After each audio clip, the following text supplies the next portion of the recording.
The Palm Beach Civic Association brings you Studio 33480, delving into key issues impacting all who live or work in the zip code for the unique island of Palm Beach. This program is sponsored by the Fortin Foundation of Florida. And now, our host. I'm Tim Malloy. Welcome to Studio 33480. Army Ranger First Sergeant Matt Eversmann was awarded the Bronze Star with Valor for his service during the Black Hawk Down mission, which was immortalized in film. 18 American service members died in that firefight on the streets of Mogadishu, Somalia, on a mission to take out a notorious warlord.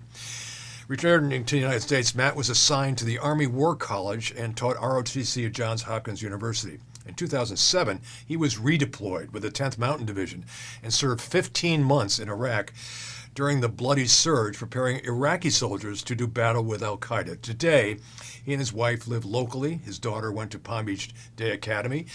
He has many friends and acquaintances in Palm Beach. I'm happy to say that I am one of them. Let's talk about your 20-plus years of service. How did that happen? Why did you join, and you were an Army Ranger, why did you join the military, and why did you want to be a Ranger? Yeah, so a couple of reasons, but probably the biggest one was, truth be told, my academic career wasn't going very well. And, delivering sheetrock in Natural Bridge, Virginia was somewhat troublesome. And I ran into an old friend who had enlisted in the Army after high school, and it was just the coolest thing I'd ever heard, Tim, about going to Europe. Like, this was in the Cold War, and this kid was over in Germany when it was divided. And I'm like, this is just an adventure. I need to do it. And I say that as, it does grow into a sense of service, and it does grow into a patriotic idea. But for me, it was about the adventure and doing something hard that hopefully I could, complete for once in my life. And the Rangers are legendary, the Army Ranger. Yeah. Was that the goal? Yes, it was. And it was one of those goals of which I knew nothing about nothing other than I had seen a video on, well, I guess back then, a documentary about the Rangers. And like, that looks hard. That looks like something that would be an adventure. It looks like something I should do. They're the best of the best. And, for once in my life, threw a little caution in the wind and said, you know what, I'm going to try it and see what happens. Yeah. And good Lord willing, I made it. And a lot happened. Let's go right to where you went. You went to a lot of places. Somalia and Iraq jump out, and we'll get to the places in between. But Somalia, the Black Hawk Down, Operation Gothic Serpent, you were one of the guys right at the top of the list on this one. To the extent that you will, and we're friends, describe that mission and that day, and it was like 19 hours of firefighting. Yeah, that was it. And just the quick backdrop was, you just heard why I joined the Army, and what I learned in a hurry was like, I want to go to war. If I'm going to be a soldier, I want to go to war. And that long story gets us into the Rangers and the Special Operations community. We want to go fight. I mean, there's no two ways about it. And Cold War time, nobody's shooting, but this opportunity pops up to go to Mogadishu, Somalia, a humanitarian mission that's gone wrong. And, we were excited. Like, we were really excited. I mean, I couldn't have picked out Mogadishu, Somalia on a map, but most of the kids couldn't. Most people can't now, unfortunately, but yeah.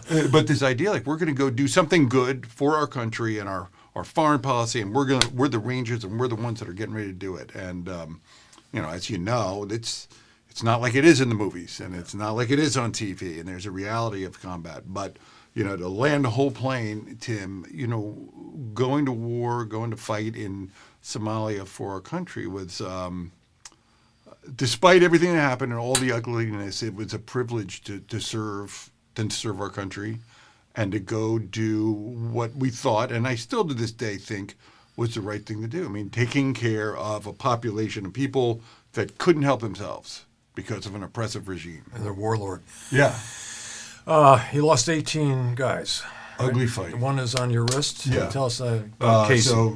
Casey Joyce, Sergeant Joyce, 22 years old, Plano, Texas. One of my two team leaders. He's a staff sergeant with two team leaders. He's one of them. Unbelievably selfless young man, unbelievably heroic young man. Was shot pulling security, protecting the force as we tried to evade an ambush. And, I happened to I was standing right there and watched it happen. It was slow motion. Here's a guy going to take a shot to protect another soldier, and on the one moment of the one day, he gets shot underneath his arm where his body armor doesn't cover, and pierces his heart, and kills him almost instantly. 23-year-old, married, no kids. That's the sacrifice that men and women do for this country. Yeah. Let's not push too far with all that, other than that it had to be the most harrowing street-urban warfare, darn near hand-to-hand. Yeah, they always said, and I don't know who they are, but the infamous they said, the most intense urban combat at the time since the Tet Offensive. No, don't go back!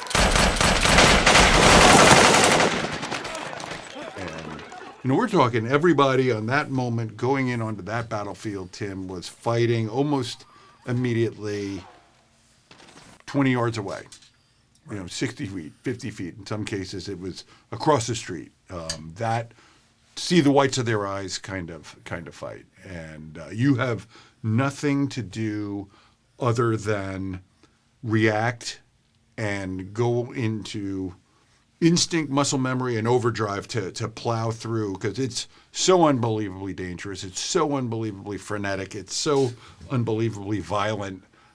You couldn't process, and when I say you, I mean me, I couldn't process. It's like you just have to rely on your training and go. And I know it sounds a little like a tagline, but it's so fast and furious and right there in such, you can't, if you stop, you're going to die. That's kind of it. We're talking teenagers. Yeah. And young 20-somethings. Yeah. Unbelievable. All right, let's go take you home now. Yeah. And Army War College, and you taught and you did ROTC. Talk to me about that. Yeah, so I did. It's 1993. So after I spent another 8 years in the Ranger Regiment, and then had to take an administrative assignment. So I went to the War College, and did a couple of years there, and wound up subsequently going to Johns Hopkins University in Baltimore and teaching ROTC there, and then Fort Drum to deploy to Iraq in 2006. Let's get to that. So, 15 months in 15 Iraq. months during the surge, the infamous surge. Paint us a little bit of a picture of that. If you remember from 06, 07, listen, there's no good times to be at war. That's a misnomer if there ever were one. However, this was a particularly brutal time. And, I couldn't tell you off the top of my head the numbers, but, 50, 60, 70, soldiers killed a month. It was, it was brutal. It was prior to the Arab Spring. And, you got two wars going on. You've got the sectarian violence where U.S. forces are trying to stop, Sunni from killing Shia and vice versa.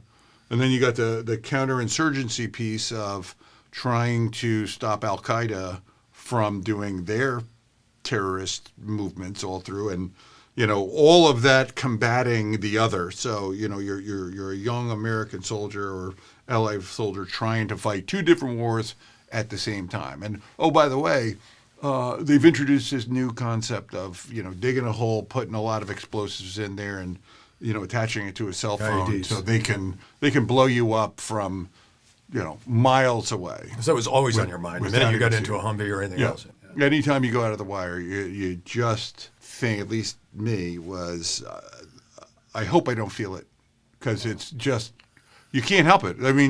You can't think of what we all do every day, and we go to the market or we go to school or whatever. We don't normally, we might be aware of, hey, I don't want to get in a wreck, but this is like, you'll never see it. Yeah. It's frightening. So let's get to this. Full disclosure again, we're good friends, and we went to Afghanistan together a couple of years ago. And you had not been in a war theater for a long time, but you ended up narrating and hosting and helping write a documentary played on PBS about going back to war. As a footnote, I had seen a lot of terrible injuries when I was a reporter, because I went a bunch of times, Right. and they were all aeromedical stories. I did medical stories.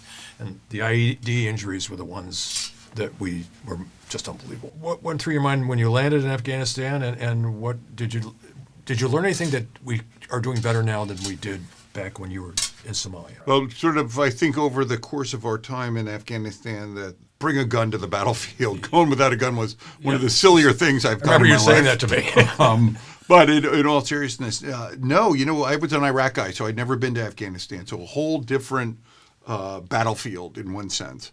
What I noticed about the battle in Afghanistan was just how sprawling the countryside was outside of the major cities. And we're fighting a network of bad guys all throughout the place. And we had to, by necessity, push medical treatment as far forward on the battlefield, to be able to treat these soldiers, which we hadn't done before generally, sort of in modern history. So that actually was a brilliant maneuver that got us first level care in a more condensed timeline, quicker. We got the medical treatment closer to the casualties, faster. Yeah. And that you heard the golden hour. A clock starts at the time of the injury. We saved a lot of soldiers that even at the time 20-something years prior in Mogadishu would have died. Would have died right on the battlefield, and yet now we're doing. The improvements have been incredible. And then you throw in the skill of our pilots and our abilities to get kids, these soldiers, off the battlefield, even in the most difficult predicaments. They can. We've advanced our training and resources to do that. It really was incredible to me to watch, and we got to see it we got to see it real time. We saw a guy's life get saved. He was actually an Afghan soldier who was our ally. He had his leg blown off, and we watched them save his life. Then they get him on a helicopter, obviously, to a bigger hospital, and then they get him to Germany, right? Yeah. Ramstein is the big hospital up in Germany, which was reinvented trauma surgery. Darting around, there's an assistant director here named James Patterson, who we both know. Vaguely aware of him. You met him eventually. You guys have written 5 New York Times best-selling books, nonfiction. You're working on another one. I did one book with him, so I can tell you what you're probably asked a lot, because I was asked a lot. What's it like to work with Jim Patterson? Yeah, it's not a simple question. It's not a yes/no question without being kind of cheesy about it.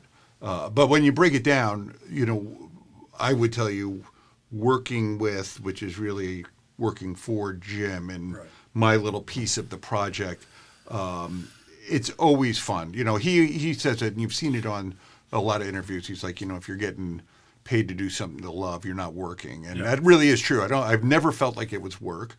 You always want to underpromise and overdeliver, and give him, do your stuff to the best of your ability. And he's a really good mentor. He's a really good boss. He kind of keeps me in check when I need to be, if something's not to standard, but in a really good way. And I don't want to paint a picture like, he's a pushover or anything. It's certainly not that. Just his demeanor and his ability to project what he wants delivered, I find to be tremendously enjoyable experience, unlike anybody else I've ever worked for. Now, we're talking about the best-selling writer in the world, empirically.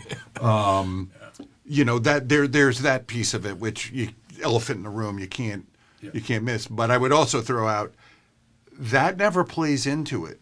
It just doesn't. Oh no. He has a creativity that people think they know, but they don't. Yeah. He looks out and sees a squirrel and says, let's make a murder mystery, and you're like, wow, bestseller, that's crazy. And you can cut to the chase verbally as well as you can writing, so you learn a little bit about. It ain't Hemingway, but it's that sort of tight, right to the point. Well, and it's funny because, and I've said this to people before, Tim. My piece of the puzzle is, doing the interviews and helping get the foothold for the stories, and then he works his magic. But so I explain to people, I'm like, I'll do an interview and it'll be 50 pages, and we'll figure out what's what, and then Jim will do his thing, and he'll bring it down to 8 or 9 pages, and you can see people's wheels turning, saying, "Oh, I could do that," and you're like, "No, you can't." You think you can, but you really you can't. Leadership, we're not getting into politics at all. Yeah. We don't. When you and I have drinks, we don't. We just don't do it. I'm not going to say is there a void in leadership, just the importance of leadership right now, especially now, because it is a volatile time in the country. We're very divided. Right down the middle, pretty much. So when you give a speech on leadership, what's the mantra? Yeah, there's a couple things, and I'm glad you said it like that, Tim, because it shouldn't have anything to do with politics at all. It's the people business. For starters, we're talking about getting from A to B with Larry, Moe, and Curly, and how do we do that, efficiently and effectively and accomplish the mission? That's sort of the idea. And my take has always been, two things. One, we've got to beat it into people's heads figuratively, that the golden rule applies, because we're talking about another human. Like, it just does. You have to be empathetic, sympathetic, and it doesn't mean, again, a pushover, but you've got to have a relationship with people. And if you don't look at them as people, then, it'll never work, this thing called leadership. So you got to have the golden rule piece. And then the other side is I think each of us, each leader, has to not only strive to be elite, to be the best of the best at everything. You have to over-deliver, but you've got to be a person that is willing, to take action. Whatever that might mean. We've got to do. We've got to be ready to move. Decisively. We've got to be, authentic in everything that we do, and we've got to be, willing to figure it out on our own. Yeah. We got to be independent. And that's just sort of the broad mantra. But the whole idea, I think, if I broke it down, would be like this idea of being in the people business. You got to be as deep in the people business as you can, while at the same time, there's so much average out here. People have gotten complacent. People are so content to be mediocre, and it's shocking, and yet it's not that hard to be better. It's not that hard to be elite. Wow. And then, the military is a very good model for that. I think, different races, different ages, different corps, different services. And yet, to me, having spent a lot of time in the military, they're pretty organized, and whether you get along with the person or not, you're going to get along with the person. Yeah. You're going to listen. Yeah, no, it really, it's remarkable. I was thinking about it on the way over, and, I'm not the first one that would utter this on camera, that, you take a kid from, East St. Louis, from L.A., from Detroit,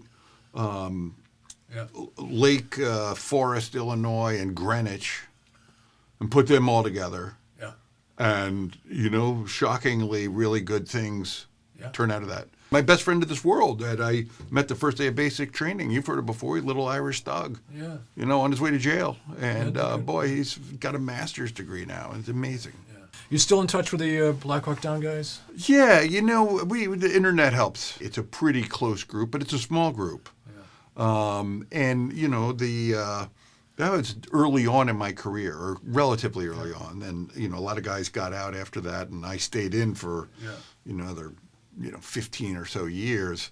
And there's always that next fight. There's always that next battle. So there are some that I probably didn't stay as close contact as, one might think when you watch TV shows and movies. But there's always that bond. And when you get together, whether it's once every 10 years or once every, few months, it's a great rekindled connection. I know you're a really good advocate for people who are in the military with PTSD or other issues. Are we underserving them now, or are we attentive enough to know that over 20 years of wars and tens of thousands of guys and women who came back pretty screwed up? Are we doing enough? We've been trying really hard. I think the United States, I think they've been trying really hard since, this global war on terror, the post 9/11 world in particular.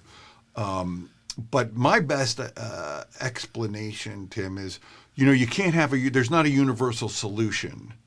Certainly for treating some wounds, there clearly is. It's called medicine. But, when it gets to what are we doing for Matt Eversmann, in West Palm Beach, for instance, I think the best chance of helping Matt Eversmann in West Palm Beach is somebody in West Palm Beach, taking care of one of their local kids, as opposed to somebody in D.C. Yeah.